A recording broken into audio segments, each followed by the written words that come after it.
Hello there, Monday evening. Welcome to North West Tonight with Roger Johnson. Thank you for your company tonight. Our top story. In the firing line over flags.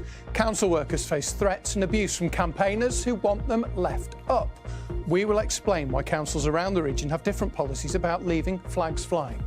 Also tonight, our heroes. The family of Elaine and Philip Marco, who drowned in their car, speak as the couple's inquest begins. The families with mountains to climb, overcoming the odds to raise money for their special school in Cumbria. Hey, you with a pretty face, welcome to the human race. Golden Voices will meet the world champion choir from Wigan with plenty to sing about. And for some, a little bit of a shock to the system this morning, de-icing the cars. But it led to a fine day, plenty of sunshine. It might have been cold, but gorgeous pictures have been coming in. Join me at the end of the programme. I'm going to give you the full forecast and the potential for a little bit of snow.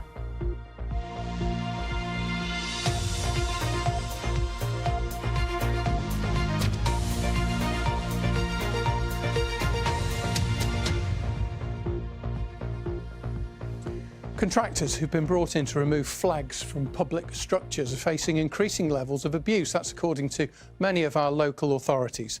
In one recent incident, a worker received threats on social media after he was confronted for taking flags down at Trafford in Greater Manchester. Not all councils are removing flags, and in a moment we'll hear a little bit more about that. But first, this report is from our political editor, Annabelle Tiffin. Union and St George flags have appeared across our towns and cities, sparking debate. For some, they're a symbol of pride, for others, a sign of prejudice. But now a number of our councils have reported that their staff have received threatening and abusive behaviour while they remove flags from public structures.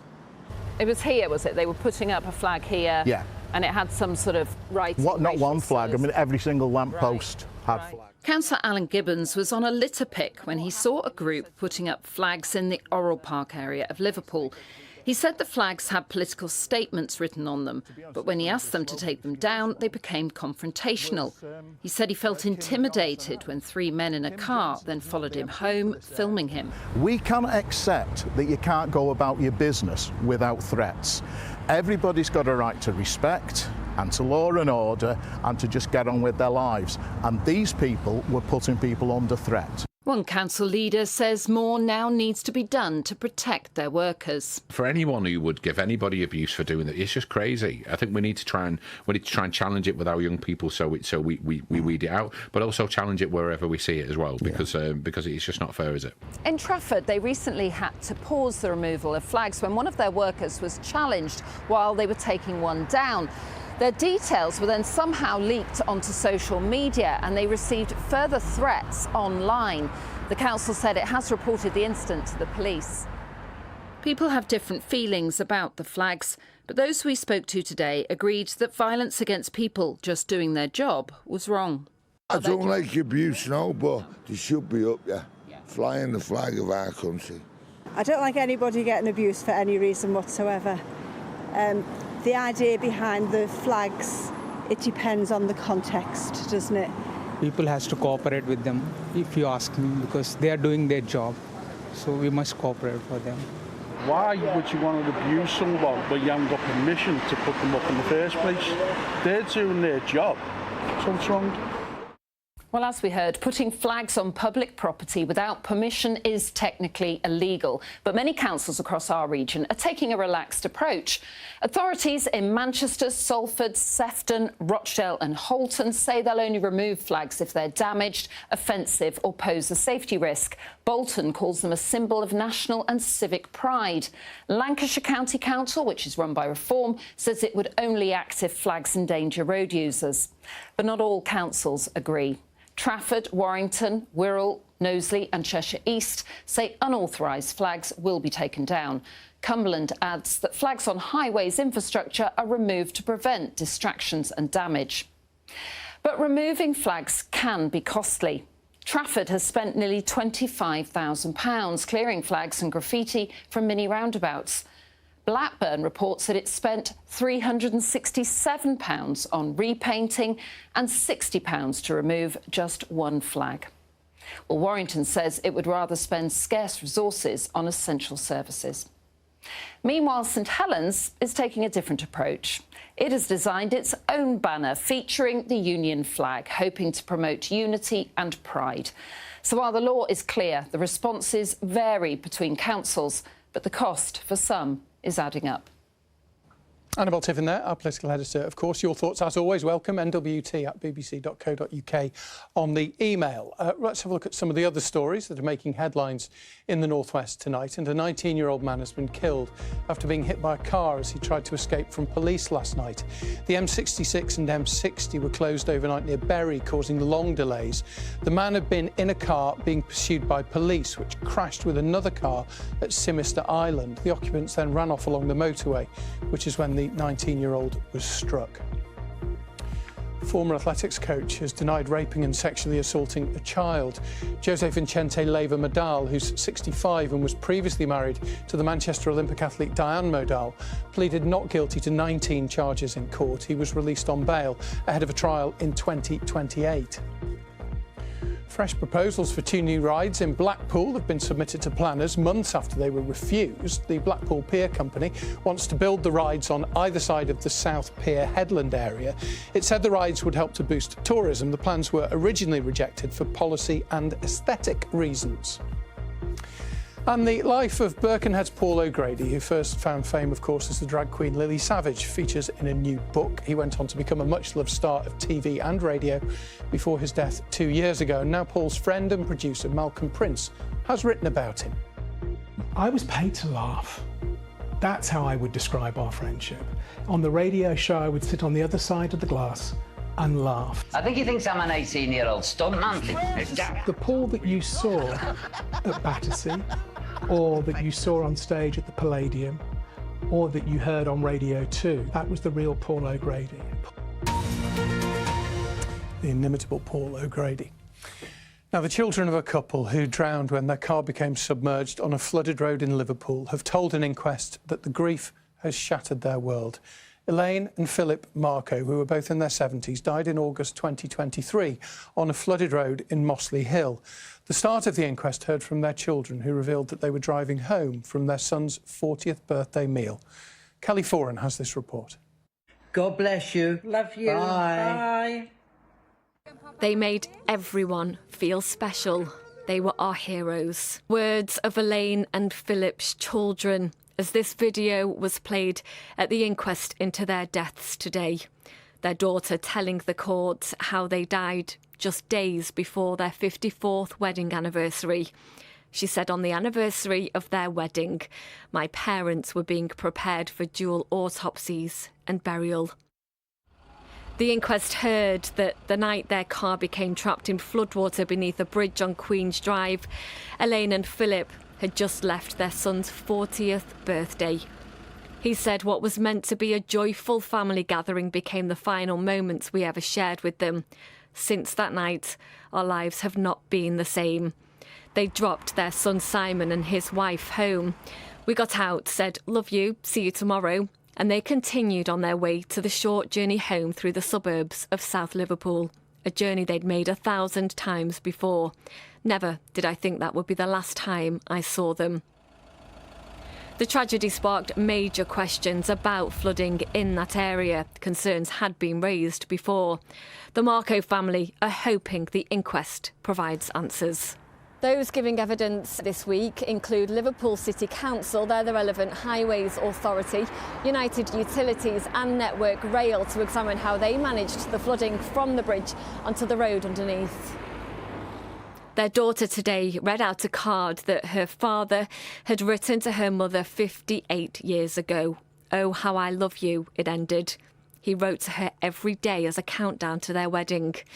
This inquest will look into the broader circumstances around the couple's death. The family said at the time the only comfort they had is that they were together right to the very end. Kelly Foran, BBC North West Tonight, Liverpool. Now, the Big Food Project in Blackpool is known as the Food Bank of Food Banks. It supplies more than 17,500 meals every week to 120 organisations across the resort. But the emergency food charity could face closure without support from local businesses and the community to keep its services running this winter. Jonas Muller has been to see them. From this warehouse, the Big Food Project sends out meals to people who need them. Lisa is one of their 150 volunteers who once needed help herself. I had cancer. My husband gave up his job in Manchester to look after me. I obviously gave my job up, and we've got 2 children. Her cancer is clear, but in her experience, demand for food banks is growing. You can work full time, you can be looking after young children, you can be retired, and people are all in the same boat. They're all looking for help, and it is sad. Around 120 different organisations, including schools, community cafes and food banks, for example, rely on the Big Food Project. Around 17,500 meals are supplied every week. With 3 trucks, a warehouse and a small team of staff, and crucially no income, the charity has launched an urgent appeal to raise £100,000 to cover basic costs. So everything that we bring in goes out to help other people, and so at the moment we are just looking to get some extra support here to cover the winter period, which is a very, very difficult period for most people, and our demand rises significantly during that period because of the extra pressure that comes on people. Community Hub Blackpool is based near the Pleasure Beach. Bread, rolls, cakes, fruit and veg, all free. So you rely on the Big Food Project, don't you, to keep you stocked up? Totally, yeah, totally. And without that, we wouldn't be here. And, it wouldn't just be a few people that would be affected, it would be a few hundred. We'd be lost without this place. You know what I mean? They're doing a great service. How often have you been coming here? Every couple of days for the last couple of years. You obviously need this place to help you, don't you? Aye, definitely, aye. In its first year, almost 15 years ago, the Big Food Project supplied just under 5,000 meals. Last year, that figure was 900,000. Sometimes when I'm lying in my bed at night thinking, what if we're not there? I think there would be a bit of a social catastrophe in our town, and that's what other people tell us. That's the people that are being supported by us. This charity is warning, support us or lose us. Jonas Muller, BBC Northwest Tonight, Blackpool. And if you want to find out more about the work in Blackpool of the Big Food Project, the web address is very easy. It's thebigfoodproject.co.uk. You can find them online. You can also find some other stories that people are reading from BBC News online this evening. And a Preston woman has been jailed for 4 years after conning her uncle out of his £200,000 life savings. Pamela Irvoy was supposed to be caring for him. He died before seeing her sentenced. Alfred Wainwright's famous coast-to-coast path is set to be added to official Ordnance Survey maps for the first time. The route, as you probably know, goes from Cumbria to North Yorkshire. And the music star Billy Ocean stunned staff at a Caribbean takeaway in Stockport. He turned up at Mama Flo's and had a meal including spicy fish and curried goat. You can find out more at bbc.co.uk/local news or have a look on the BBC News app.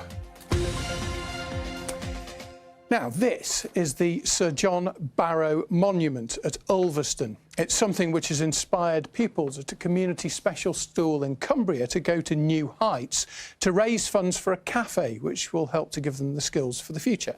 They're the pupils at the Sandside Lodge School. It caters for pupils who have a range of special educational or physical needs. And as Phil Chapman went to join them on their epic journey. Life can be an uphill struggle for many of the pupils and their families from Sandside Lodge School in Ulverston, but they've been determined to climb the hill to the Sir John Barrow Monument, which they can see from their school every day, but has now inspired them to raise money for their school. And the hard-earned funds raised over at the monument climb will go towards the school's new Lodge Cafe, which will offer much more than just a cuppa. It's all about the future and a sense of purpose for the students here. What the lodge is going to be, it's going to be run as a running cafe that students are going to be able to run. It's going to have rooms which can be let out to the public. It's going to be a way that the school can generate income for the students, and it's something that the students can help run themselves. Gives them a sense of accomplishment and a sense of purpose. Mary needs full one-to-one at all times. She's got Down syndrome, she's got celiac disease, she's got profound learning difficulties too. So, yeah, but Mary's Mary. We love her and she loves Sunside. Whole school to come together to show the hard work of the pupils every single day, the overcoming barriers, determination, working as a team, showing that true spirit of never giving up. All the staff, teachers and everyone does absolutely amazing for me, and all my friends, they support me. With a school like this, they're going to leave school and be able to make themselves a drink, make themselves something to eat. Quite a lot of the teacher assistants and teachers also do respite work as well to give us a break. I am amazed that Hugo's even made it this far. Hugo's never walked this far in his life. Sounds like great, amazing, because they just helped me to achieve myself, that what I became. We want them to gain a level of independence, so the cafe will give them food preparation skills and ordering of the products, and obviously serving and washing up, and a whole host of just the social integration. It's been a struggle with the fundraising that we've had to do, but literally we're there now, one last slog, just to get us over the line. And while the pupils and their families fundraise, the builders should finish the Lodge Cafe over winter, so it's fully up and running next year. Phil Chapman, BBC North West Tonight, in Ulverston. Well, really well done to everyone at Sandside Lodge Special School. They did brilliantly, didn't they, getting up there to the Sir John Barrow Monument. They probably felt on top of the world, as I suspect does Warrington's Luke Littler today. Let's talk about him with Ian. He's here with the sport. He's world #1 again. He's got another title again. Did he beat Luke Humphries this time? Yes, he did, yeah. From Crewe, of course. Yeah. I'm on top of the world as well, Rog. Are you? Well, 7 out of 10. Never more than a 7 out of 10. But as you say, what a time to do it as well, with the World Championships just a few weeks away. The 18-year-old here from Warrington is the youngest ever PDC world #1, and he confirmed that new status in style by beating the Crewe-based Luke Humphries 16-11 in Wolverhampton last night to win the Grand Slam of Darts, which moved him above Humphries to the top of the rankings. Littler says he now wants to remain #1 for the next few years. Despite giving him a kiss after his victory, Humphries said the pair are going to go to war at the World Championships. War? What is he good for? Every week we speak about Erling Haaland scoring for Manchester City, but the striker's international form is just as remarkable, and now his goals have helped Norway reach next summer's World Cup finals. He scored twice in his country's 4-1 win over Italy last night, taking his total to 16 goals in 8 World Cup qualifiers. It'll be Norway's first major tournament since Euro 2000. So the dreaded international break meant no Premier League, no Championship and just a limited League One programme. But across the matches that were played, there was plenty of drama, as we will now showcase over the next 2 minutes or so. Ian Evatt had won his first 2 league matches as Blackpool manager, but that run came to an end at Burton Albion. The game's only goal came from former Blackpool striker Jake Beasley, meaning his old club remain in the League One relegation zone. This was never going to be easy. I know we've had a good start, but we're not going to just go in from where we were to winning every week. It just doesn't happen like that. We're going to have highs and lows, and we have to stay calm and believe and trust in the work that we're doing. In League Two, there was a season-high attendance of nearly 9,000 at Boundary Park to see Oldham Athletic hold playoff contenders Crewe to a 0-0 draw. It leaves the Alex 8th, while Oldham are 15th, with only 1 home win in the league. Salford City lost 2-0 at MK Dons, but though they're outside the playoff places, are just 4 points off leader Swindon, who drew at Fleetwood Town. Ryan Graydon got Fleetwood's equaliser, they're currently 13th. Tranmere moved 5 points clear of the League Two relegation zone, with Charlie Whittaker's late free kick clinching a thrilling 3-2 win over Cheltenham at Prenton Park. That win moved Rovers above Barrow, who lost to a late goal at Bromley. Meanwhile, Accrington Stanley had a brilliant 3-1 win at home to Bristol Rovers. With the score level at 1-1, Ferrand Rawson made it 2-1 to Stanley after 72 minutes. 5 minutes later came the clincher. He's got past a challenge. He sends it through for Madden. Great save from the goalkeeper running off his line. That's the best football we've seen in the game. Little reverse pass from Worley. Shot comes in on the far side though, and Accrington Stanley have got it into the net. And Isaac Sinclair's found a way. He's snuck it past the goalkeeper into the bottom left side of the net. It's massive. It is massive. You know, for the mentality, the attitude of everyone, the club, you know, the team, the lot. So the biggest thing for me was winning the game today. So everything's looking rosy. It's great for us. We've just got to keep that going, and I'll focus now to Crawley next week. Aki are now 3 games unbeaten and 3 points clear of the relegation zone. You know, I think that's 5 games unbeaten in all competitions. On Friday, we previewed the Manchester derby in the Women's Super League, you might recall. What a day that turned out to be for top-of-the-table Manchester City, who won 3-0. Lauren Hemp scoring the last of those goals in front of a crowd of 17,500 at the Etihad Stadium. And City's weekend got even better when champions and title contenders Chelsea could only draw against Liverpool. Bessa Olsen scoring for them in the second game in a row as the Reds made it back-to-back draws. But they're bottom of the WSL, unfortunately, leapfrogged by West Ham United, who beat Everton 3-1. Everton remain 10th. There's also more Women's Champions League on Wednesday. Manchester United are at German side Wolfsburg, and thankfully the international break is coming to an end in the men's game. I'm moaning about it all the time, and my life will be back to normal, Rog. I've got a feeling the under-16s football will be cancelled because of a frozen pitch or something on Saturday, so maybe not quite. Well, you missed out this weekend, didn't you, because of waterlogging, so I suspect it's going to happen. Ian, thank you very much. Ian with the sport for us tonight. He was talking about people aiming for the top of the world and trying to win titles. Well, we're going to have a bit of music now because a women's choir from Wigan is celebrating after winning gold at the World Small Chorus Championships in the United States. They're called the Milltown Sound Chorus. They're the first UK choir to take the accolade. The group's been singing together since 2009. Its members drawn from all walks of life, and they have gathered together for us tonight, along with Phil Cunliffe. Phil, over to you.